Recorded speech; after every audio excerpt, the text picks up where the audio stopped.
Hey Bookaholics, and welcome back to another video. Today I am bringing you my May wrap up. In the month of May, I was in a very serious mental health dip. I was not doing too good. And I also had wisdom tooth surgery, which rendered me somewhat useless for a fair few days, which meant that all I have done is read. Now, I think I've read more in May than I've read in a while. I think I've even surpassed my April reading, which was for Magical Readathon, always normally when I do the best. The issue being that I think that me reading so much has potentially messed with my enjoyment of the reads. There have been some 5-star reads in here. I had a solid week of reading 5-star reads. I have read a 5-star book that's part of a series from one of my favorite authors, and I have read a 5-star for a book club. So it's not all doom and gloom. I just feel like some of these books were also impacted by my mental health and where I was at. So it's going to be an interesting wrap up, I think, and hopefully you'll bear with me while I talk through all of these books. I'm not doing them in the order in which I've read them. I've just kind of grouped these things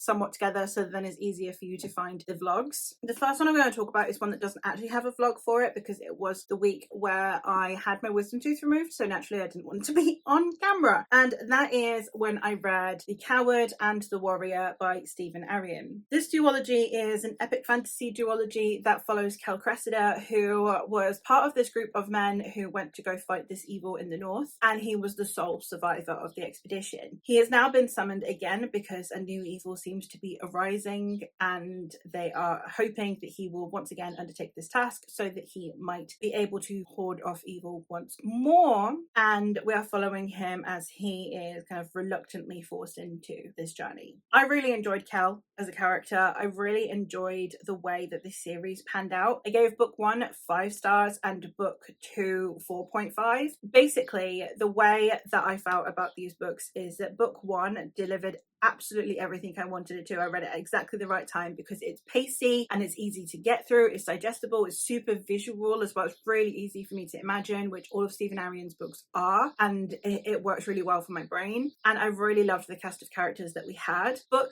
2 gets 0.5 less for no other reason than that I wanted it to be a little bit longer. There were more POVs in this one than there were in the first book. There was one of the POVs that I would have just liked a little bit more from, but overall, I mean, complaining that you want more of a book is not normally a sign of a bad book. I really enjoyed the pace of this. Stephen Arion is fantastic at writing women as well. I'm very critical of men writing women a lot of the time. Everything that I've read so far by Stephen Arion, I have enjoyed the women, and I know that it's a safe place as a woman and as a queer person to read his books. Even though they seem quite fantasy, he will appeal to the fantasy crowd, but he is definitely the kind of man that I really enjoy reading and feel safe reading, because it will have really good representation of women who are not going to be just sexual objects, and he also does a really good job of writing subtle queer characters, etc. So I'm really glad to have read these and to continue working my way through Stephen's works. The other series that I read was part of my spinner wheel, and that was the Radiant Emperor series by Shelley Parker Chan, the first book being She Who Became the Sun and the second book being He Who Drowned the World. This is a story, it's a historical fantasy reimagining of Chinese Emperor Zhu Chongba. In this story was actually a girl who took on the destiny of her brother. So her and her brother go to have their futures predicted, and for her they predict nothing, and for her brother they predict everything. So when her brother dies, she decides to take on his destiny and his name, and eventually becomes Emperor of China. And I really enjoyed this story. I think it did a really good job of depicting this time in history. It's very slow paced. It's definitely more for the historical fiction fans than it is for the fantasy fans, especially if you don't know the history. I can see why the second book especially would be very frustrating. If you're someone who knows the history, you'll know where this needs to go, where it has to go. But if you're just reading it as a fantasy fan, it might be a bit frustrating because you'd be like, well, why are you doing this? But the author's hands were somewhat tied, and I think that they handled it really well. I just think that it's going to be frustrating to people sometimes, but I really enjoyed it. I really loved the depictions. Only thing for me is that why these have got 4 stars instead of 5 are 2 things. One, the characters are a little bit more aloof. They are more like people you are observing and admiring or judging even than adoring, which is a choice, and I feel like it's a deliberate choice. I don't think that it was you were supposed to be really loving these characters, but I obviously prefer a bit more emotional investment when we're following small cast of characters. And then the other thing for me is that there were a few historical events that, for obvious reasons, that have to happen in the background because we're following these few cast of characters, and it would have been monumentally impossible to get them into all of the necessary places at the right time. So there are some historical events that have to happen in the background, which I would have liked to have observed, but again, not really by fault of the author. It's just a personal preference thing. So fantastic duology, had a great time with it, 4 stars all round. The other book that I read for that spinner wheel vlog is I read The Foxwife by Yangtze Chu. This one is a mythology retelling, sort of historical, sort of, in which we are following a young woman who is a fox. She's this human that can turn into a fox, or a fox that can turn into a human. I don't know which way around you'd consider it. She is out to seek revenge on the man who hurt her daughter, and we see her as she tries to integrate into this more modernized version of China as she is trying to find the man that hurt her family. It was a very interesting take, I think, on the fox, especially because of the time period in which it's set. It's set actually in the early 1900s, which again was an interesting choice instead of in some bygone era. So we're getting to see kind of the changes and transformations that are also happening to China during this time. So we've got some of the historical section there. We're also following a detective who is interested in foxes, looking for a fox who may or may not have hurt a young concubine. Great story. It's got 5 stars on Core Pile, and this is one of the books that I definitely feel suffered from my mental health because I cannot find fault with it. I cannot tell you there's a single thing in it that I didn't love, and at the same time it doesn't feel like a 5-star read. So this is where I relied on Core Pile to confirm that for me, because I know that this book was solely impacted by my mental health, and that I don't want to then downgrade it solely on the basis that my mental health wasn't in the right space. But it's a complicated one for me ratings wise, so I don't know really how I feel about it. The next one that I have is I did my Raylo vlog. So for May the 4th, which is of course Star Wars Day, instead of reading Star Wars books, I read Raylo fan fictions that have been turned into novels, because why on earth not? So I read 4. I read Go Hex Yourself by Jessica Clare, which is a rival mages story. In it we are following our protagonist Reggie. She applies to become what is basically like the assistant to this wizard, and then he also begins to train her up, and then she also has this ongoing rivalry with his nephew, who's also a mage, which is the Kylo Ren character. I really liked this one as a retelling. I especially liked that this one had the Luke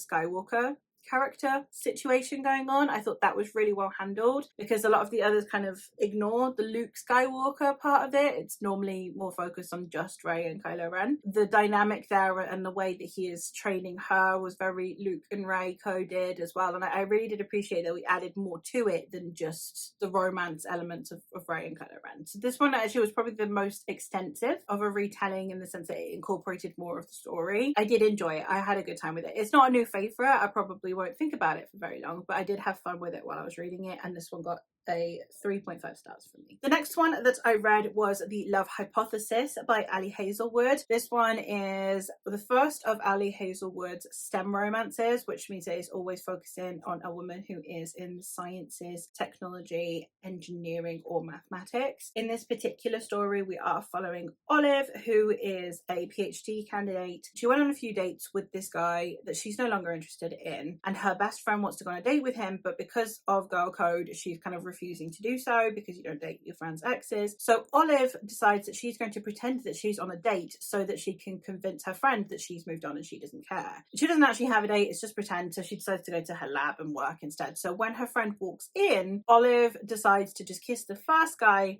that she sees, so that she can convince her friend that she's on a date. So she happens to kiss the grumpiest professor that you could find in this university, which is Adam. And then it is how a fake dating to romance occurs between the two. Now, I really liked this book as romance. I don't like it as a Rey and Kylo Ren story. I actually genuinely, aside from possibly his appearance, I didn't get any Rey or Kylo Ren vibes from either of them, to be honest. I like it as a contemporary romance. I had a good time with it. This one got 4 stars because it was a fun time. There were some things that really, really annoyed me. I can't stand Olive's best friend. If I had a friend like that, I'd have punched them by now. It's so invasive and so intrusive. She's literally constantly telling Olive to go kiss Adam in public places. It's so fucking weird and I couldn't stand it. I did enjoy the dynamic between the two. I thought that was quite good. So as a romance, I found it enjoyable. I just don't think that it was very good Kylo Ren and Rey romance adaptation or fanfic, and I did have problems with other elements outside of the romance. The next one I read for this was The Hurricane Wars by Tia Guanzon. This one is a epic fantasy romance in which we are following 2 nations. So you have a big empire that is trying to conquer all these nations, and we're in the last holdout, which is where our female protagonist is from. Meanwhile, we also have like the prince of the empire, who is the Kylo Ren character. So throughout the story, we have it where the Kylo Ren character has these dark powers and the power of darkness and shadow, and then we have our female protagonist actually happens to have the power of light. Then we follow as the two initially are enemies and then eventually discover that there's something worse out there and they need to work together, and it becomes a romance between the two. Now, I did buy into the chemistry. I didn't buy into the romance. I do believe that they're attracted to each other. I don't buy into the romance between the two. And one of my biggest problems with this kind of fantasy romance is that a lot of the time they really struggle to find the balance. So there is so much going on when it comes to world building, when it comes to this war that's going on. And instead of focusing on that, we're focusing on the romance. And I really wish that we had either a prequel that would have set up the stage of like the world building and stuff before we even slightly mention a romance, or dumbed down the fantasy element and just focused on the romance. I know that sounds strange from a fantasy fan, but I just don't think that the balance was there at all, which basically meant that we would just start getting some information on the world building and then boom, we'd pivot towards focusing on the romance, and then we would start seeing the romance build, and then boom, we'd go back to like the politics and the world building stuff. And I just didn't feel like I could quite sink into either part of the narrative because we didn't have enough time with either. So I think the world building is interesting. I just don't know enough about it because we don't focus on it. I think the romance is starting to bloom in a way that could be good, but I'm not invested in it because we keep getting dragged away from it. So for me, it was like a story of 2 halves, and either half could have been fantastic, but neither brought together the whole story in a way that I found interesting or intriguing. It's got 3 stars. It's a low 3 stars on Corpile. I think like 1 point less and it would have gone down to the 2. But I don't know if I'll be continuing the story. I definitely will need to look at reviews and see if it's worth my while or if it's still the same kind of issues going on. And the last one that I read for this vlog is My Roommate is a Vampire by Jenna Levine. This is probably the one I liked the least out of this vlog. It's still a 3 star. Again, only just scraping it. I think it's got exactly the same rating as the Hurricane Wars. But again, the Hurricane Wars, it was more that the elements were good but didn't bring it together. This one was just everything was a bit So this is the story of a young woman who moves in to this house, and it's a vampire who has kind of recently awoken. So he is kind of new to our world in a way. I didn't get Kylo Ren and Rey vibes at all from this again. I did from the Hurricane Wars, and I did from Go Hex Yourself. I didn't get Kylo Ren or Rey vibes from this story in the slightest. The protagonist has to be stupid to be able to not figure out that this guy is a bit off from the get-go. The circumstances under which she moves in with him are very iffy. Like, there are so many things that it's like this protagonist has to be slightly dumb and slightly desperate so that we can get behind the existence of this story. And I never really like those. I never really enjoy those. If it weren't for a vlog, I'd have probably DNF'd it, but it's a short enough book that it was fine. I think it overstayed its welcome I do think there was some fun and funny moments, especially in the start. I think that it was enjoyable to begin with, but it did overstay its welcome. And as I say, as Reylo fanfic, it just didn't really have much Reylo in there at all. I did have a full 5-star streak when I read my 3 mythology reads. I did a reading vlog reading second books by authors I have loved before who have written mythology retellings. The first of which was The Goddess of the River by Vaishnavi Patel. I gave Kaiki by this author 5 stars, and you betcha I can give Goddess of the River another 5 stars. I absolutely loved this. This is the story of Ganga, who is the goddess of the river. Ganga was somewhat tricked into becoming the goddess of the river by Shiva as he took her away from her cosmic existence, and her and a load of other gods are then resentful for this. So then Shiva decides to punish them by making them live a human life, and decides to punish Ganga as their mother. So she will have to give birth to all 8 deities that he has cursed, and they will have to have a human life. So Ganga goes and gets married. She marries a king, and every time she has a baby, she pretends that it is a stillborn baby and actually goes and drowns the baby so that it will have been born into a human life, and then upon its death, it's released back into godhood. However, the king catches her when she is about to go drown her 8th child. So then he takes the child away from her, and she has to watch on as he lives his life as a human man, and also, equally importantly, as an important man within this kingdom, and the decisions that he chooses to make. There are a lot of conversations here around misguided honor and the way that oaths work, and saying that your oath is to protect your people means avoiding creating external conflicts as opposed to diffusing conflicts that your own people are starting is a very interesting conversation as well. And also the idea of everything is divine and trusting the gods until the gods disagree with you, in which case then the gods are also in the wrong. There were lots of really good conversations had in here, and I love Vaishnavi Patel's writing. So fantastic thematically, awesome retelling of a story that I knew very little about, and I am glad to have read it. The next one was The Weaver and the Witch Queen by Genevieve Gornichek. I, again, loved The Witch's Heart by this author. I also loved this one. 5-star author all round so far. This is a reimagining of the story of Gunhild, who was the mother of kings in the sagas. This is a story that takes her and repackages it as a story of female friendship. In this story, we are following Gunhild as she is prophesized alongside her 2 best friends to have some darkness about her. The prophecy then basically means that these girls are not going to be able to find eligible matches. So then you have where Gunhild is about to be married off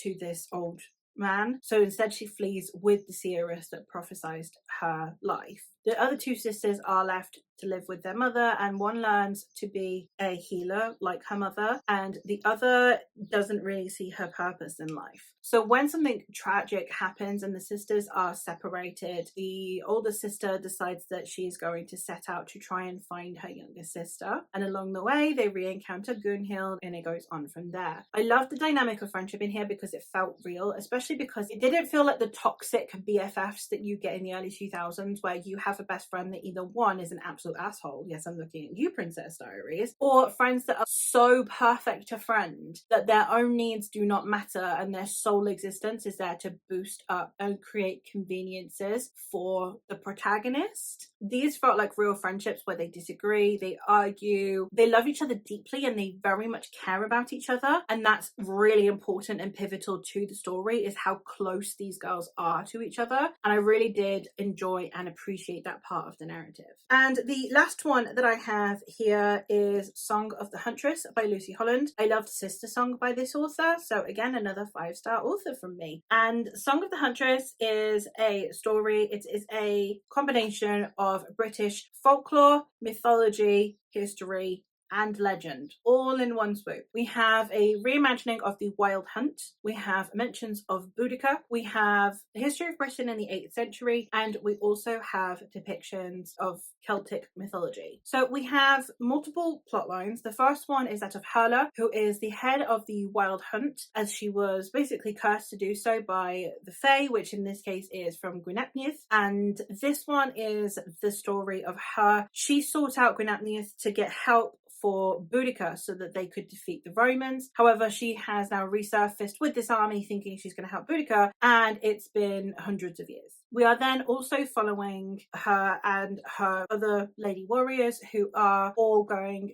to have to continue the wild hunt until the dog gets off the horse. If you know the story, you know the story. We're also following Ethel, who is the wife of Ine. She is basically the ruler. She's the one that helps her husband rule. He is a very gentle soul, but he's a very good king, and she's then the one that kind of enforces it because she's the tough one. And this is based on loosely on their actual history. She was someone who famously burnt down her husband's fortress so that the enemy could not occupy it and have a foothold inside their kingdom, and how that was quite divisive at the time. At the time, she was also the longest serving queen consort as well, which also fascinating. So obviously we have Boudica, the wild hunt, Gwyneth and the Fae, and then also actual history all weaving into this story. I don't want to tell you too much about the story, but it is about the changing times in Britain during this time of conflict between the Cornish, between the Celtics, the Saxons, the Britons, and it's a fascinating story about legacy, about our history, and I had a fantastic time with it. We also have my jar picks. I picked out one book this month and had two roll over. The one that I picked out for May from the jar was How Long Till Black Future Month by N.K. Jemisin. This is a collection of short stories, some of which are the original short stories upon which some of her later novels were based on, including The Fifth Season, Dreamblood duology, and The City duology. And it also has just some of her other stories. I had a mixed time with this. There were some that I thought were really good. One of my problems with short stories is that a lot of the time I feel like they need more. Sometimes they're fantastic and they're exactly what I need. Sometimes with anthologies, I use them as a taste test to see if I want to read a full-length novel by that author. With N.K. Jemisin, she's already an author I love. So therefore, some of the short stories were short versions of stories I already love, and it was interesting to see how they were developed into a full-length novel eventually, but not necessarily a new favourite story in their own right. And then some of them were ones that I really wished were developed. There were ones that I'm like, oh, I wonder if she'll come back to this one, because that was a fantastic short story, but it really needs a lot more to it. So I had a mixed time with it. I mean, it was fine. I didn't not enjoy it. It was just also not, wow, this is a new favourite. It was fine. I enjoyed my time with it. I probably won't think about it very much. The next one that I read was All's Well by Mona Awad. This one is a thriller, horror, something.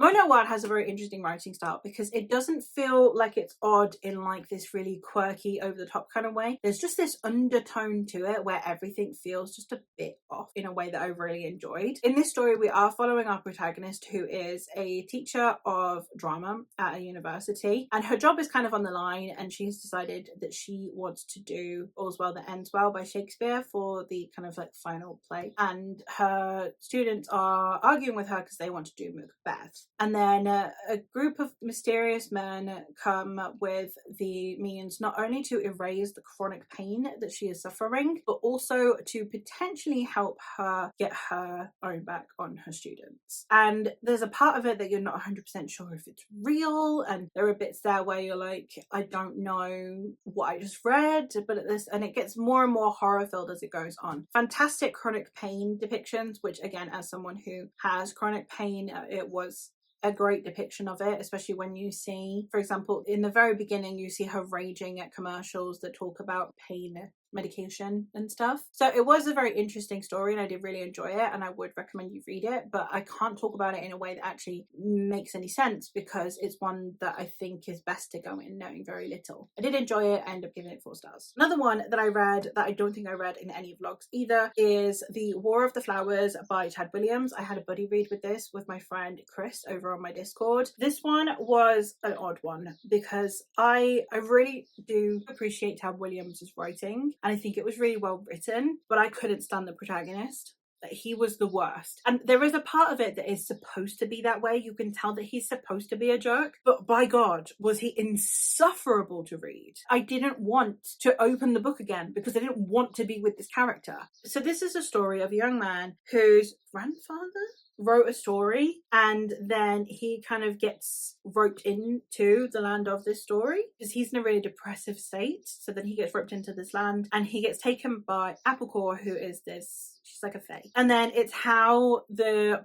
politics of that world reflect the real world and how his life is reflected within this world and blah, blah, blah. I liked the world building. The world building was really cool. The pacing wasn't the best, but with older fantasy, I kind of know they're going to be slow, so that's fine. I think, again, the only thing for me was I just could not get behind this main character. And not because he's badly written. Like I say, I'm fairly certain it's deliberate. I just couldn't stand him. And it just made me reading this not a fun experience. So while I enjoyed a lot of the elements of this, and Tad Williams is a phenomenal writer, if you can get behind the main character, I think you will genuinely love this. I just wanted to throttle him every 5 seconds.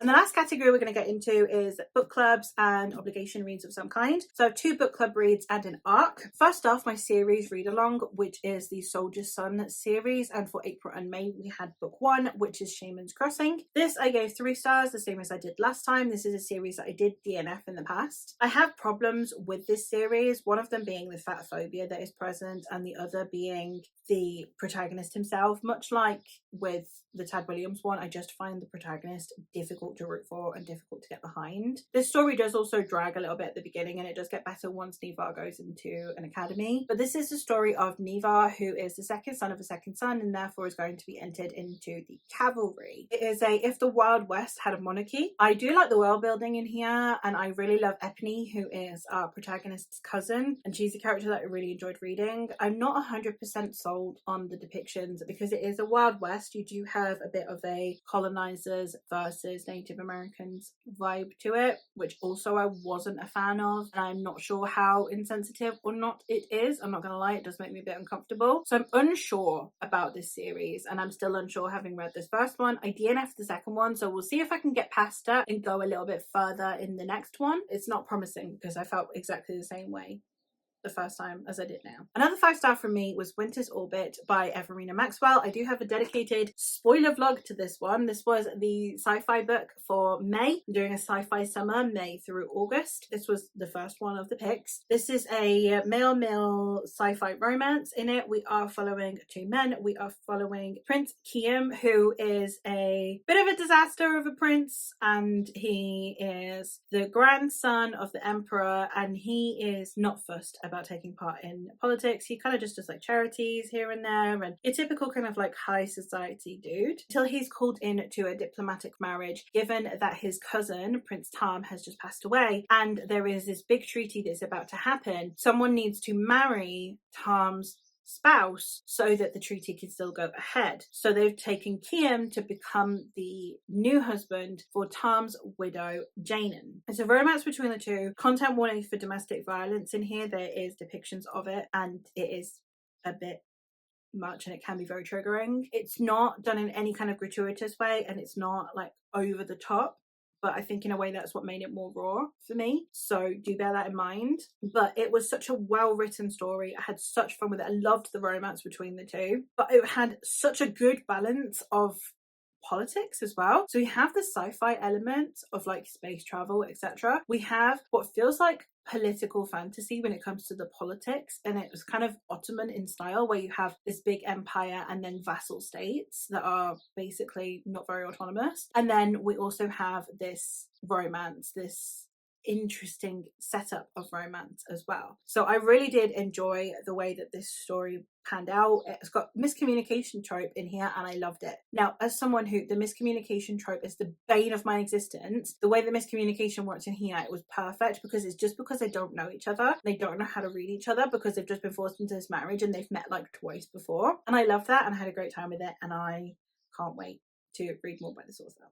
And the very last thing that I managed to read, well, it's not the last thing, but the last thing I have to talk about is Wriggly Little Hand by Alex Knight. This is an arc that was sent to me by the author, and it is the story of a goblin named Ollie, who accidentally gets given the mission to basically help the Dark Lord. So this is a almost like the Minions, where they serve the biggest, darkest lord, and the Dark Lord is currently under siege. So when Ollie happens to find what is basically the One Ring and bring it back to the Dark Lord, he's like, oh, well, I need this other thing to make this work so that then I can like save my kingdom. So could you go get it, because no one notices you and no one cares about your existence. And it's like how along the way they also have to deliver packages that will help people commit evil, so it'll convert more people to the dark side. And it was, I don't know, it was a really good time. I had so much fun with it. It's quirky, it's funny, and yeah, it was just exactly what I needed when I was in a mental health dip, because it was just fun. I've given it 4.5 stars, but it's got 5 stars on Goodreads because it kind of deserves it. And it was just, I would reread this. If I'm in a really crappy place mental health wise, I would reread this in a heartbeat. Like, it was so much fun, and I'm so glad that the author reached out for this one. And there you have it. Those are all of the books that I read in May. I've been talking for a really long time because that was a lot of books. Again, when the mental health dips, the TBR